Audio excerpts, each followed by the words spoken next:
This is Pre-Calculus Section 1.7 Day 1 Notes. Today we are going to be talking about linear inequalities, and we're going to start by just solving a couple review type inequalities so that we can remember what our process is. In example number 1, we're solving this inequality for x. X only appears one time, so this is just a singular inequality. So I'm just going to do the math to get x alone. I'm going to subtract 4 from both sides. So that gives me negative 2x is greater than or equal to 16. Now right here I'm going to put a little star because to solve for x I am about to divide by a negative. So hopefully you remember that if you multiply or divide by a negative number when solving an inequality, you have to flip your inequality symbol. So I end up with x is greater than, or excuse me, x is less than or equal to negative 8. So if I want to graph that solution on the number line, negative 8 would be the number that I'm going to have in the center of my number line. If this is less than or equal to negative 8, then we're going to have a closed circle around negative 8, and our shading is going to go to the left because numbers less than negative 8 are to the left. If I were to write this solution in interval notation, x is less than or equal to negative 8 means all numbers negative 8 or smaller, right? So smaller than negative 8 forever would be negative infinity up to negative 8. Remember with interval notation, we always do a round bracket with our infinities. If we can include negative 8, which we can, then we're going to do a square bracket on negative 8. Example number 2 is what we call a compound inequality. It has two inequality symbols in it right here. So we treat this one almost as though it were a three-sided equation. Our goal is to try to get x alone in the middle, but whatever we do to the center section to get x alone, we must also do to the left side and to the right side. So my first step here is going to be to subtract 6 from all three sections. So when I do that, I end up with negative 2 is less than or equal to 2x, which is less than or equal to 14.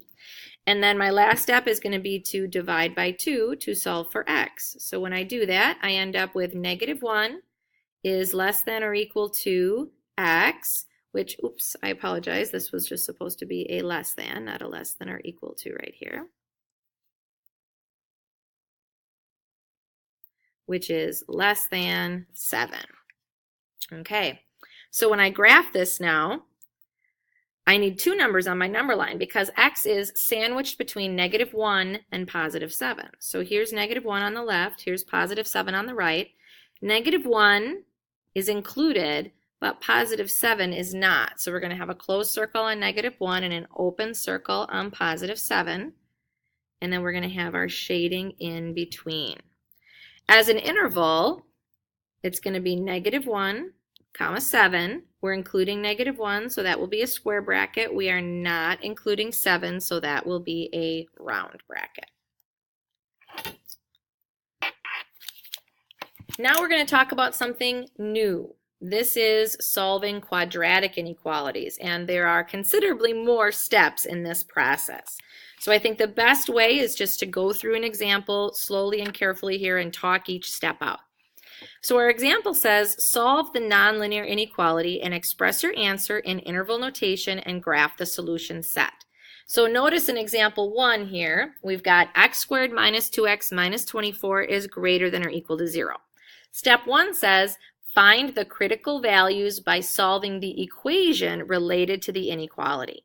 So we're going to treat this as though it were x squared minus 2x minus 24 equals 0.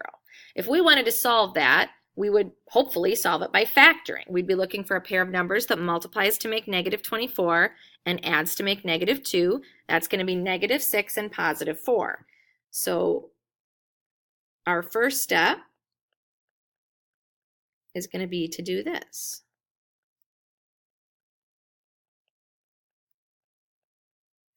Like so, okay? And then our critical values are going to be what the solutions to those factors would be. So this one would be x equals 6, and this one would be x equals negative 4. So these are what we call our,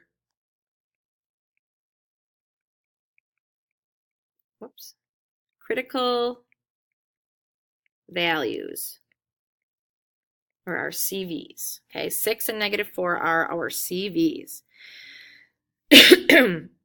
Step 2, we're going to mark our critical values on a number line with an open dot or a closed dot. So the way that you can tell if you have an open dot or a closed dot, open is going to be if the symbol of any or inequality is less than or greater than, and closed is going to be if you have less than or equal to or greater than or equal to, right? Oh, sorry, that's right here. So these are going to be a closed dot. These two are going to be an open dot. So since we have greater than or equal to in our equation, we are going to have closed dots on -4 and on +6. So this is what we mean by marking our critical values on a number line with either open or closed dots, okay? So what this has produced for us is 3 sections on our number line. And I can kind of label them for you so that you can understand what those 3 sections are. We have this section here below -4, so this section is negative infinity to -4. This section is from -4 to +6, and this section is from 6 to +infinity. Those are our 3 sections, or our 3 regions. So our next job is we have to test those regions on the number line using our factored inequality to see which regions make our inequality positive, okay? So first of all, we're testing our inequality is x minus 6 times x plus 4 is greater than or equal to 0. And I said a moment ago that we are looking for the positive regions. The reason that we are looking for positive regions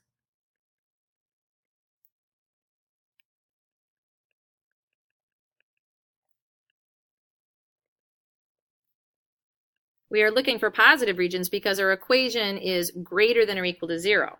If our symbol were less than or equal to 0, we would be looking for negative regions, okay?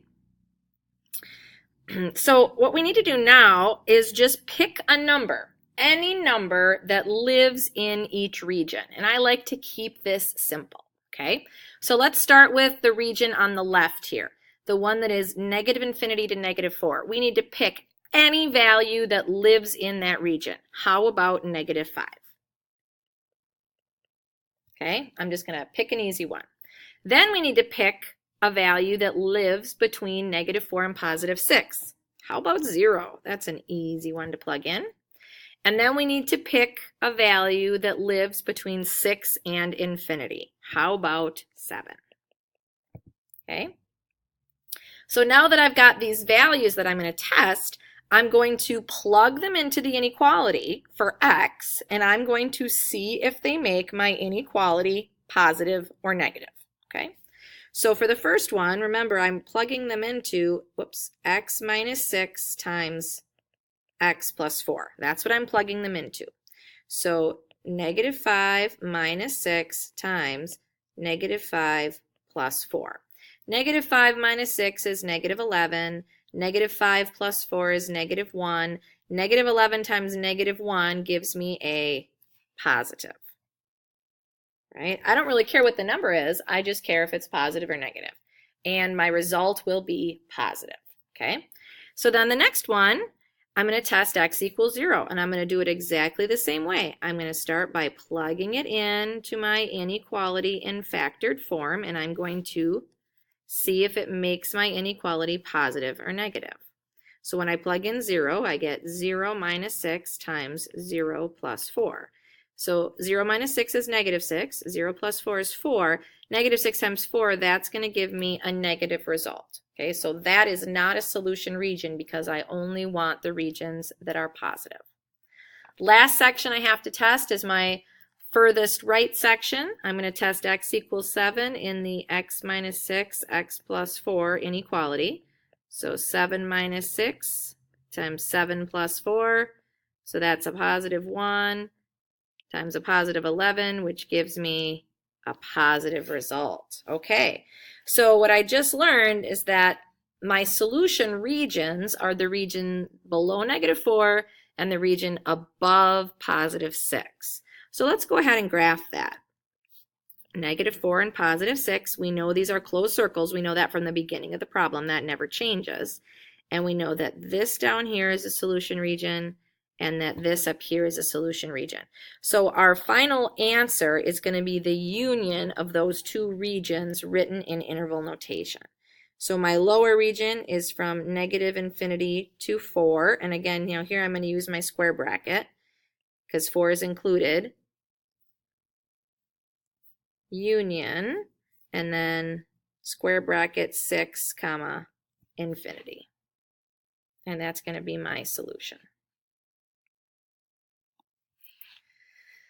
All right, let's take a look at one more example here. This one looks a little bit different, okay? First of all, it's not all on the same side. So our job first is going to be to get our inequality, get everything on the same side of the equal sign. So first I'm going to do a little bit of math here. X cubed minus 9x is less than 0. Notice this time we're going to be looking for negative values because we want values that are less than 0. So this one is different. All right, so if I start with x cubed minus 9x is less than 0, I'm going to solve the related equation by factoring. I notice that there's a GCF of x, so I take that out, and then I have x squared minus 9. But x squared minus 9 is a DOS, so I can keep factoring. That's going to be x plus 3 times x minus 3. So this time I have 3 critical values. I have x equals 0, x equals -3, and x equals +3. So this one is going to be more work because for every critical value that you have, that adds another section or another interval that you have to test. So this time I have 3 critical values, so I'm going to mark them on the number line. -3, 0, and +3 are my critical values. Okay, now should the dot be open or closed? Well, if we look at our inequality, it's less than 0, right? So less than means that our critical values should be marked with open circles this time. And now we have 3 regions that we need to test. We need something that is smaller than -3 because our first region here is from -infinity to -3. So how about if we choose x equals -4? Then our next region is going to be between -3 and 0. So how about if we choose -1? Could have done -2 just as easily. And now we have a region between 0 and 3. So how about if we choose +1? And then finally, our last region is going to be from 3 to infinity. So how about if we choose x equals 4? Okay, again, I'm just trying to keep these simple. You can really choose anything that lives in that region, but I like to work with as small numbers as possible. Now we're testing in our factored inequality. So x times x plus 3 times x minus 3, and we want our result to be less than 0. So this means that we are looking for negative regions this time.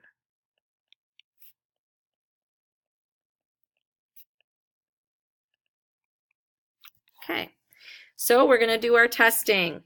All right, I'm going to do a little bit less math on this one, but I'm assuming that you can follow along. X times x plus 3 times x minus 3, so we're going to end up with a negative value. -4 plus 3 is going to be a negative value, and -4 minus 3 is going to be a negative value. When you multiply negative times negative times negative, you get negative. Okay, when x is -1, we're multiplying a negative times a positive times a negative. That region will be positive.